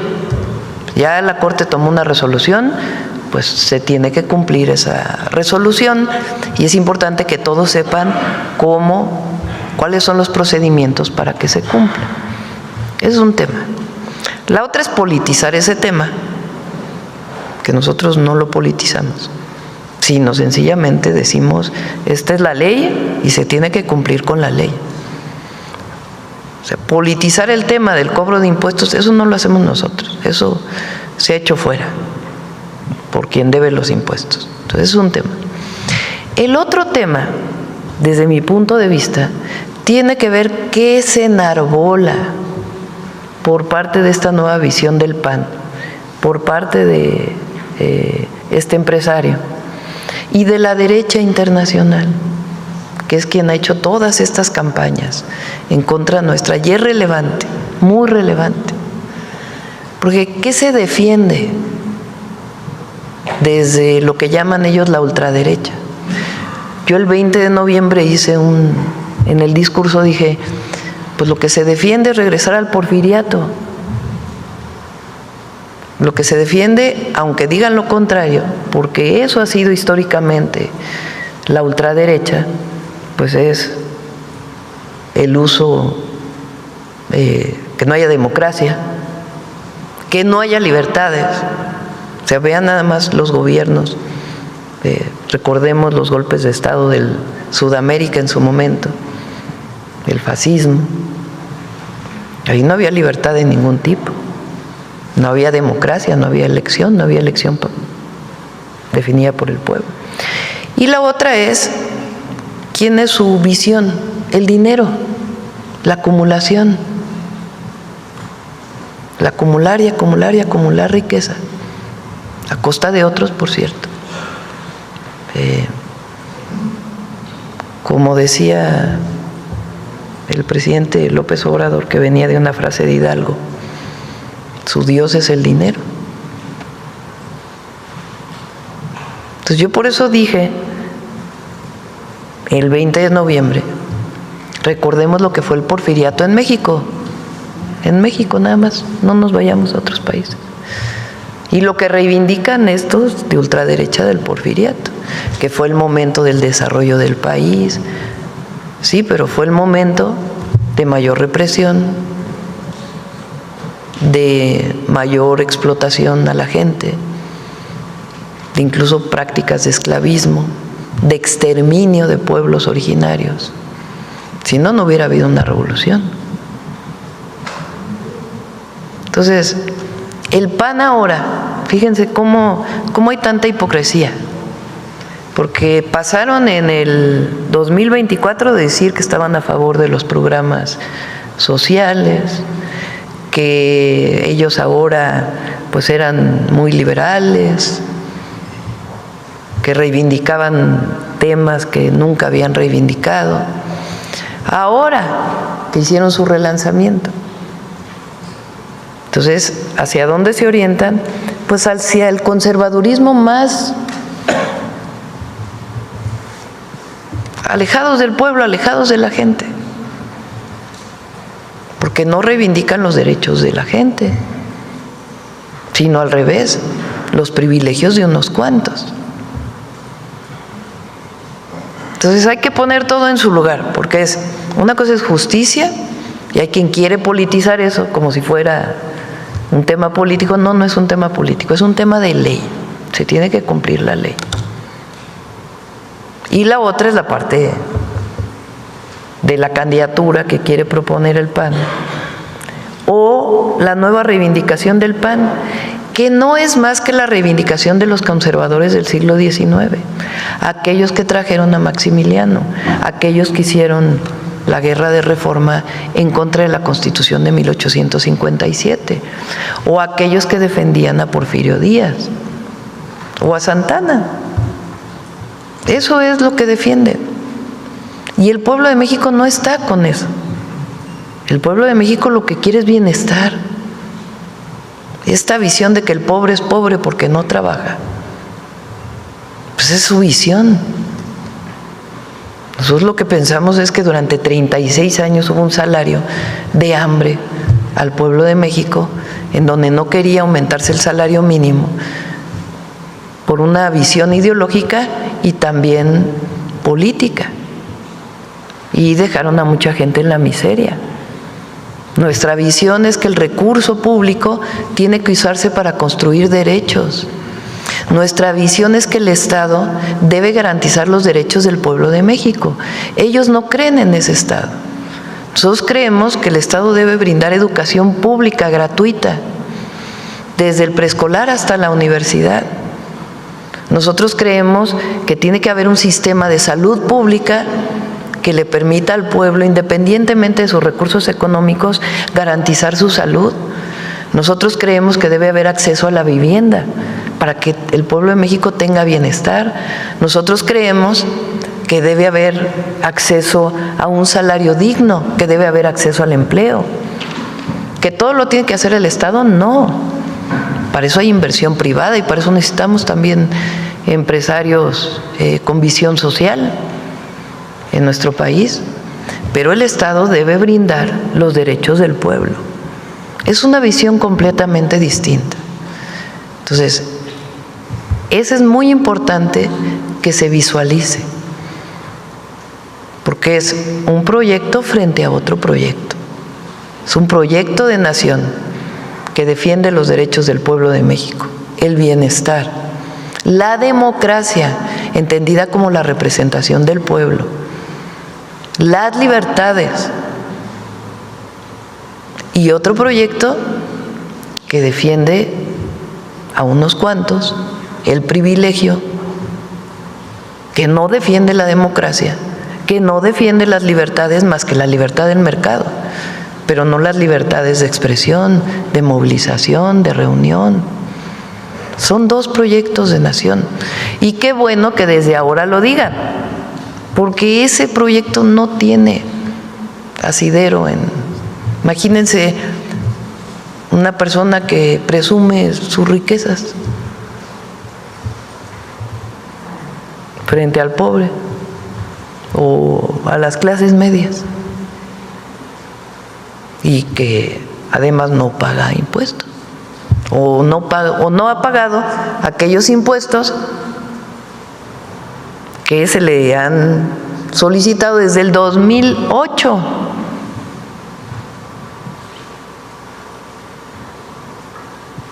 Entonces podemos seguir hablando aquí, pero lo importante, porque sí queremos que quede muy claro, el tema jurídico, es legal. Lo otro ya es una discusión política, pero no se pueden juntar las dos.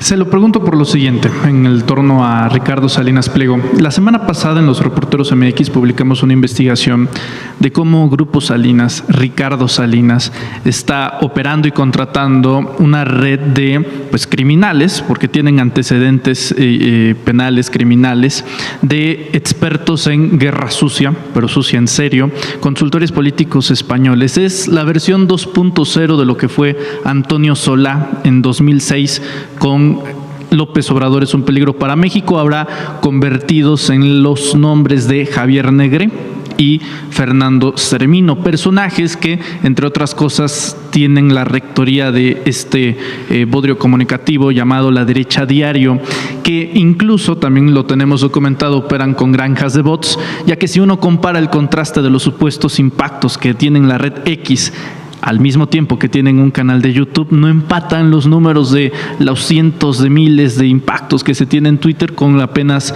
las miles o a veces cientos de visitas que nada más se tienen en las otras redes sociales. De hecho, hubo una invitación explícita por parte de Salinas Pliego al empresariado mexicano a que se le invierta esa guerra sucia para gente como Negré, que estuvo trabajando para Javier Milei en Argentina, y en síntesis, todas las cuentas de la derecha diario, curiosamente, tienen sede en Argentina, subsidiadas también por el gobierno de Javier Milei, para tener, digamos, este empantanamiento, enlodar los debates públicos en las democracias latinoamericanas. Presidenta, su opinión sobre justamente esta contratación de extranjeros de Europa, concretamente de consultores españoles, para pervertir el debate público en México. Lo presentamos aquí en una mañanera antes de aquella marcha del 15 de noviembre. ¿Cómo fue que construyeron en las redes sociales el llamado a esta movilización? Y sí, en efecto, si ustedes entran a las redes sociales, a todas ahora, al TikTok, al Facebook, hay además un algoritmo que utilizan todas estas redes, en donde que vino de TikTok y ahora se ha ido a las otras redes, que primero es que lo usan mucho los jóvenes, y hay que tener, es un llamado a los jóvenes para que no estén pegados al celular todo el día. Hay otra vida fuera del celular. Esto que le llaman en inglés scroll, que está la pantalla del celular, uno ve una imagen, un video, y le mueve la pantalla y se aparece otro video y le mueve otra pantalla. Y si uno se detiene 2 segundos, 3 segundos a ver el video, entonces hay un algoritmo que te está poniendo los videos de lo que tú viste. Así funciona el TikTok y así funcionan ahora la mayoría de las redes, a través de estos algoritmos. De tal manera que si te detuviste a vamos a poner algo que no sea político, que quieres comprar algo o te gustan los perros, el mundo animal, entonces te detienes en el mundo animal y ya todo lo que te sale pues va a ser del mundo animal. Igual es con la parte política. Si te detienes en un video que te llamó la atención por algo, pues bueno, ese es, digamos, un mecanismo que tienen las redes sociales. ¿Cómo influyen en esas redes sociales? Pues empiezan a meter de distintas cuentas, muchas de ellas falsas, ahora videos que se hacen con inteligencia artificial o con voces o en contra de algún tema. Fíjense, a mí me pasaron el reporte que cuando en toda esta campaña que hubo en contra nuestra, después antes de la manifestación, que venía una campaña, que hubo una campaña muy fuerte, que sigue, no le están metiendo tanto dinero ahora, porque para todo esto se requiere dinero. Llegaron a haber 2.500 millones de reproducciones, 2.500 millones de reproducciones en las redes sociales en contra de nuestro movimiento. ¿Cuántas veces tendría que hacerlo si fuera orgánico una persona, así como hiciste tu cálculo? No te alcanza si todos los 130 millones de mexicanos lo hicieran al mismo tiempo. Eso solo se hace con robots, con bots, con mucho dinero metido en las redes sociales. Es un mecanismo que han usado en otros países de América Latina y del mundo.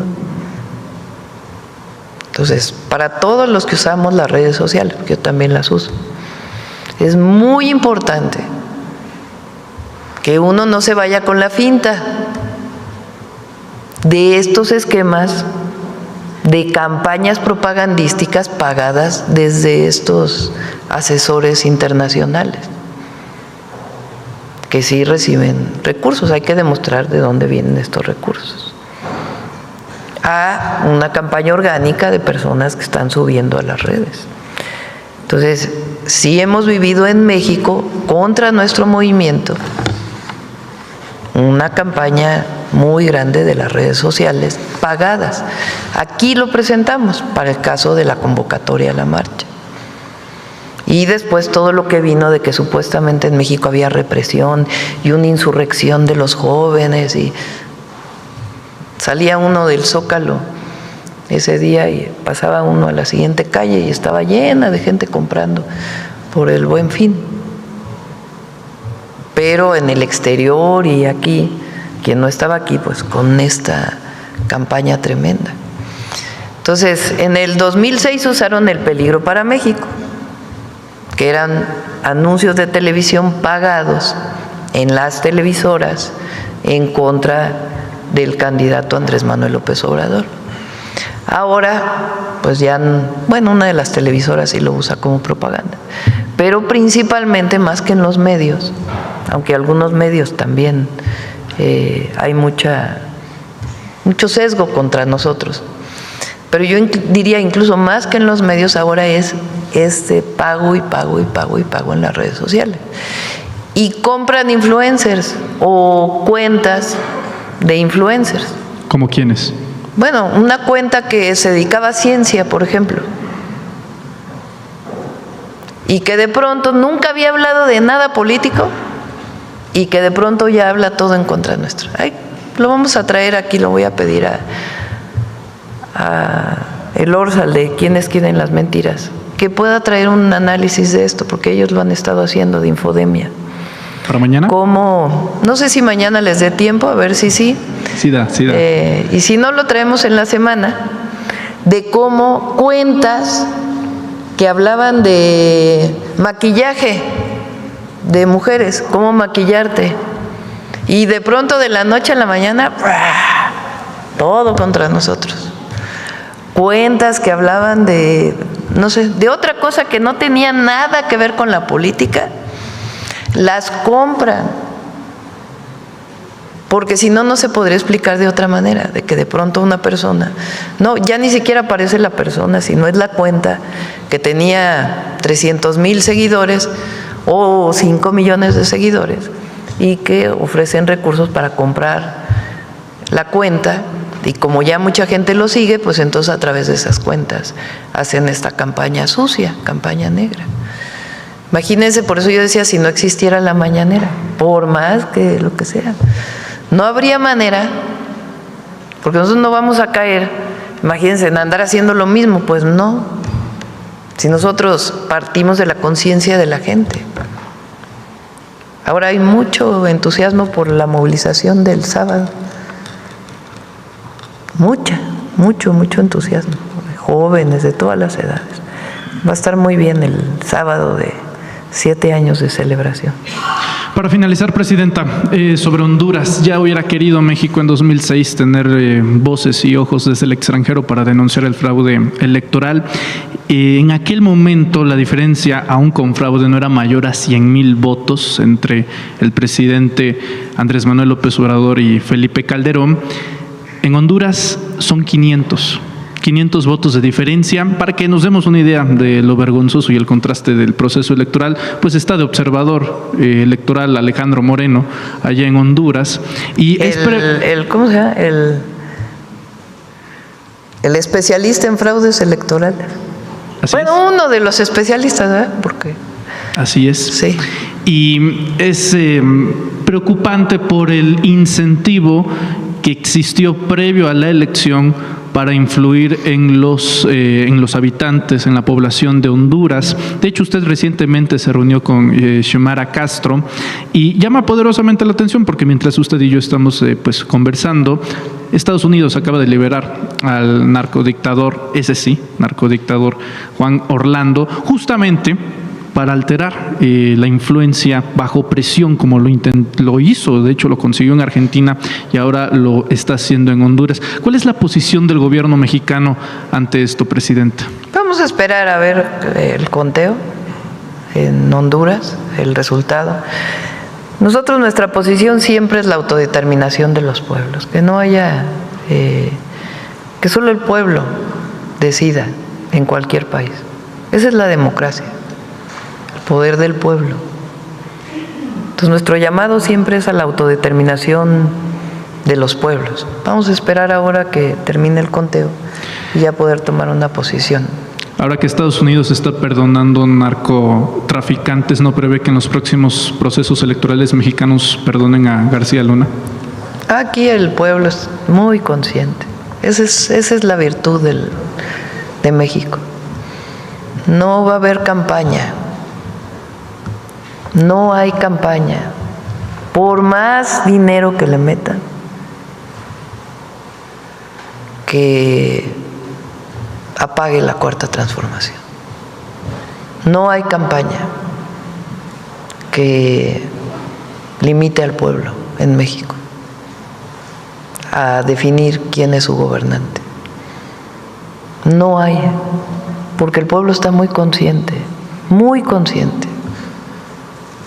y sabe que hay bienestar, que nos falta todavía. Por eso hay que seguir con la transformación. Y cuando hay una televisora que todo el día habla en contra nuestra, cuando hay programas de radio que todo el día hablan en contra nuestra, cuando hay redes sociales que todo el día están con dinero hablando en contra nuestra, cuando alguien dice no hay libertad de expresión en México, bueno, ¿quién les va a creer? ¿Quién? ¿Que hay represión? Ayer estaba leyendo uno que decía, Claudia se equivocó al reprimir. ¿Cuándo hemos reprimido? ¿Cuándo? ¿Cuándo hemos reprimido a alguien? Nunca. Si toda la vida luchamos contra eso. Entonces se cae por sí mismo. Que la presidenta protege a delincuentes. Bueno, el Consejo de Seguridad de México es el único que ha enviado delincuentes de un lado y del otro y del otro y del otro a Estados Unidos, extraditados o enviados. O sea, cuando pasó eso decían una cosa, ahora ya dicen otra. Entonces, aquí no va a pasar. Y hay que estar atentos y también no irse con la finta y no dejar ningún espacio pues para no debatir. Por eso yo los felicito a muchos de ustedes que están informando, porque es otra posición y además haciendo reportajes de investigación, porque el problema es la calumnia. Uno que me critiquen a mí como presidenta por que no están de acuerdo conmigo, adelante, bienvenidos. Pues para eso es la democracia. Que critiquen al gobierno porque no está de acuerdo en las farmacias del bienestar, adelante, que lo critiquen. Pero hay una calumnia a un programa, hay una calumnia a una persona, se acusa sin pruebas, se dicen mentiras, se construye una realidad que no existe en las redes sociales, pues eso sí, no. Para todo hay que tener ética. Ahora, ¿quién lo hace? Pues los conservadores, porque hay mucha hipocresía. Pero hay que estar muy atento a todo lo que se publica y verlo con la realidad, porque la realidad de las redes luego es otra. Gracias, Presidenta. Ya nos vamos a 9:21. 9:21. Vámonos. Ahora no hay cierre, ¿verdad? Cerramos, vámonos. Gracias a todas y a todos. Farmacias del Bienestar inicia en el Estado de México 2026, se va a todos los estados de la República. Es parte del programa Salud Casa por Casa y ahora ya que vayan a un centro de salud, a un hospital, si tienen alguna queja, algún problema, estarán compañeras y compañeros de Trato Digno para que puedan ayudarles. Gracias a todas y a todos. ¿Qué horario qué? ¿La farmacia, el horario de la farmacia? Con el centro de salud de 9 de la mañana a 2 de la tarde. No, tiene que estar en la tarde abierta también. Sí. Mañana les decimos el horario, porque me dicen de 9 a 2, pero no puede ser de 9 a 2, pues tiene que estar abierta en la tarde, hay gente que trabaja. Sí, cierre. Bueno. además de las compras consolidadas, también se apoyará en la megafarmacia. Tiene su función la megafarmacia. Ya lo platicamos si quieren la próxima vez que venga Salud. Bueno, gracias. Adiós.